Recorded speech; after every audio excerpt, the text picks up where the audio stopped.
Bonjour mes élèves, j'espère que vous allez bien. Alors aujourd'hui je vous présente un nouveau cours d'électricité pour titre les lois du courant électrique continu. Donc dans ce cours, Inch'Allah, nous allons voir les lois des intensités du courant électrique dans un montage en ciré et dans un montage en dérivation et les lois des tensions électriques dans un montage en série et dans un montage en dérivation. Très bien.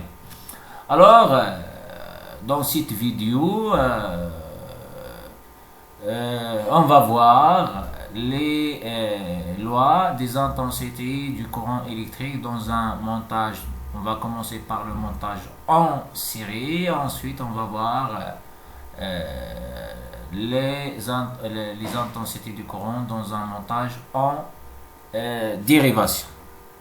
Donc pour cela on va faire un montage en série. Donc on réalise un montage en série, comme vous voyez ici, de deux lampes. Alors les deux lampes, comme vous voyez ici, forment une seule boucle avec le générateur, donc sont montées en série. Ensuite, avec 3 ampères-mètres différents, donc avec 3 ampères-mètres, on va mesurer l'intensité du courant électrique dans 3 points différents de ce circuit. Donc voilà. Donc on va mesurer avec l'ampère-mètre 1 l'intensité du courant dans ce point. Alors l'ampère-mètre 1, c'est-à-dire l'ampère-mètre 1, numéro 1. L'ampère-mètre 1 indique la valeur 0,3. Donc on sait bien que le symbole de l'intensité du courant est la lettre E. Donc on écrit E1, c'est-à-dire l'intensité du courant mesurée par l'ampère-mètre A1 est 0,3. Ensuite, je vais mesurer l'intensité du courant électrique dans ce point avec un autre ampère-mètre, donc l'ampère-mètre A2. Alors, l'ampère-mètre A2 indique la valeur 0,3 ampères.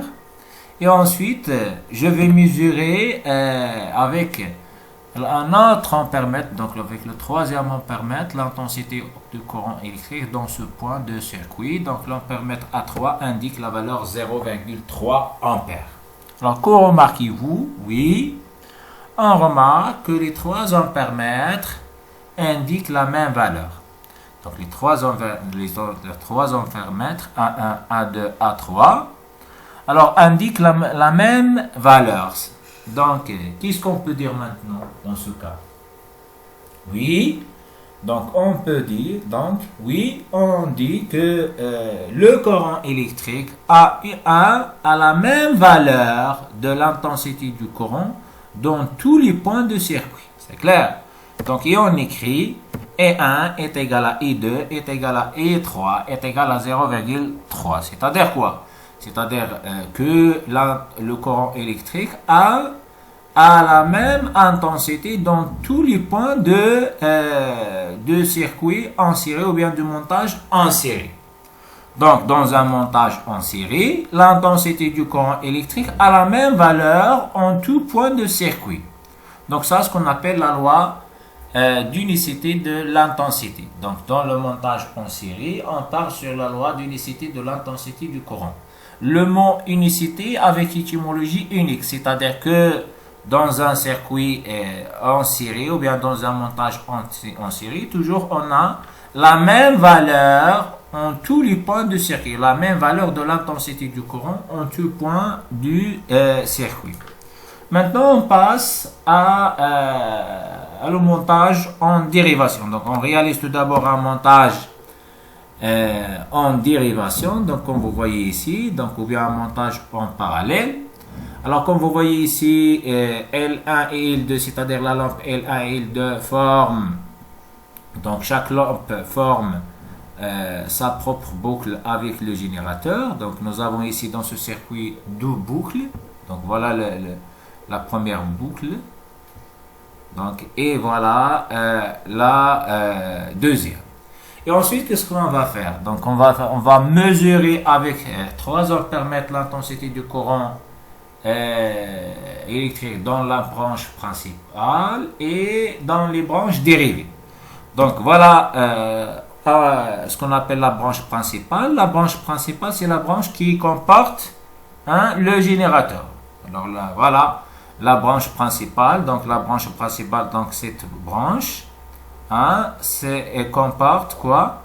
Comporte le générateur. Alors cette branche de ce circuit s'appelle la branche principale et nous avons vu ça dans le montage, dans les types de montage électrique. Très bien. Donc voilà. Donc avec l'ampèremètre A, on va mesurer l'intensité du courant électrique dans la branche principale, c'est-à-dire dans la branche qui comporte le générateur. Alors l'ampèremètre A indique la valeur 0,25 ampères. Très bien.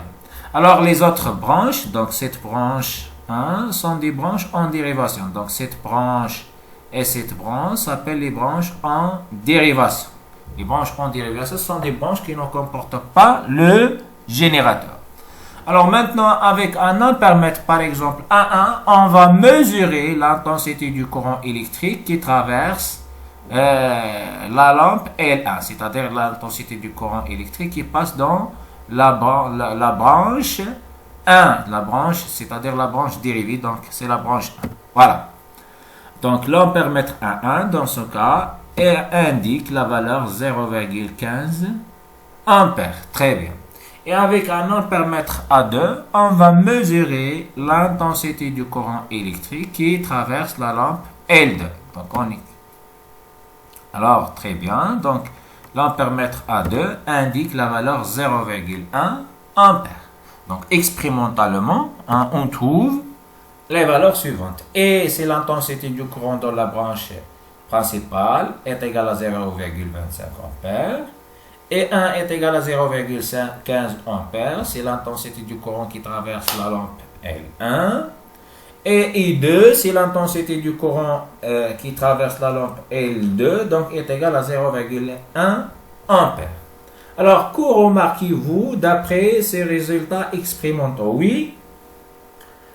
Très bien, donc on remarque quoi? On remarque que 0,25 est égal à 0,15 plus 0,1. Donc 0,25 est égal à 0,15 plus 0,1. Donc qu'est-ce qu'on peut déduire dans ce cas? Oui, donc on déduit que I est égal, I c'est quoi? I c'est l'intensité du courant électrique dans la branche principale, est égal à I1 plus I2. C'est-à-dire quoi? C'est-à-dire que l'intensité du courant électrique dans la branche principale est égale à la somme des intensités du courant électrique dans les branches en dérivation. Donc regardez ici. Donc I1 et I2 sont les intensités du courant électrique dans les branches en dérivation. Et I, c'est l'intensité du courant électrique dans la branche principale. Donc d'après cette expérience, on déduit que l'intensité du courant électrique dans la branche principale est égale à la somme des intensités du courant électrique dans les branches en dérivation. Donc la branche principale, je répète, c'est la branche qui comporte le générateur. Donc cette branche, c'est clair. Et les branches en dérivation sont des branches qui ne comportent pas le générateur. Très bien. Alors, regardez ici. Donc ça, ce point et ce point de ce circuit. Alors ce point de ce circuit, c'est le point d'intersection de trois fils de connexion. Également ce point. Très bien. Alors ces deux points s'appellent les nœuds. Les nœuds. Les nœuds, يعني عقدتان. Alors le point M et N s'appellent les nœuds. Alors regardez ici. Le courant électrique qui circule dans la branche principale, c'est le courant I. Alors regardez ici, donc c'est celui qui arrive sur le nœud. C'est clair? Alors que I1 et I2 sont des courants électriques qui ressortent de deux nœuds. Très bien. Alors regardez ici. Donc I est égal à I1 plus I2. C'est-à-dire quoi? C'est-à-dire que les courants électriques qui arrivent sur le nœud est égal à la somme des intensités du courant électrique qui en sortent. Très bien. Alors, ça, ce qu'on appelle la loi des nœuds. Et le nœud, c'est quoi le nœud? Le nœud est tout simplement le point d'intersection de moins de 3 fils de connexion. Dans ce cas, ce nœud est le point d'intersection de combien de fils de connexion? De 3. Voilà le premier fil, voilà le deuxième, voilà le troisième. Donc le point d'intersection dans un circuit électrique de moins de 3 fils de connexion s'appelle le nœud. Très bien. Alors, donc, dans un montage en série, on parle sur la loi du nœud, c'est-à-dire la somme des intensités du courant qui arrive à un nœud est égale à la somme des intensités du courant qui en sortent.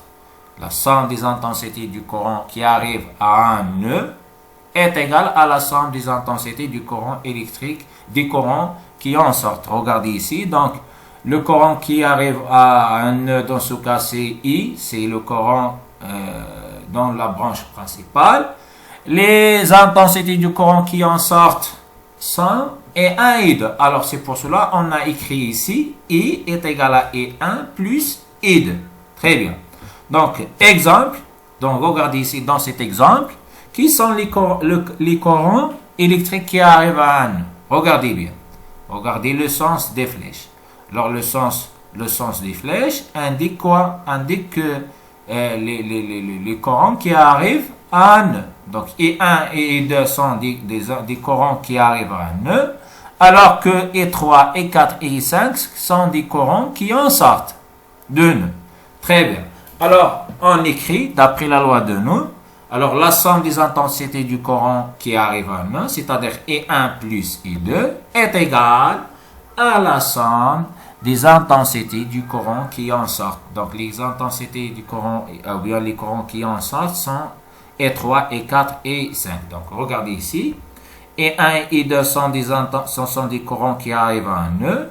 E3, E4 et E5 sont des courants qui en sortent du nœud. Alors, la loi du nœud dit que la somme des intensités du courant qui arrive à un nœud est égale à la somme des intensités du courant qui en sort. Dans ce cas, le nœud ici, le point d'intersection de combien de fils de connexion dans ce cas? 1, 2, 3, 4, 5.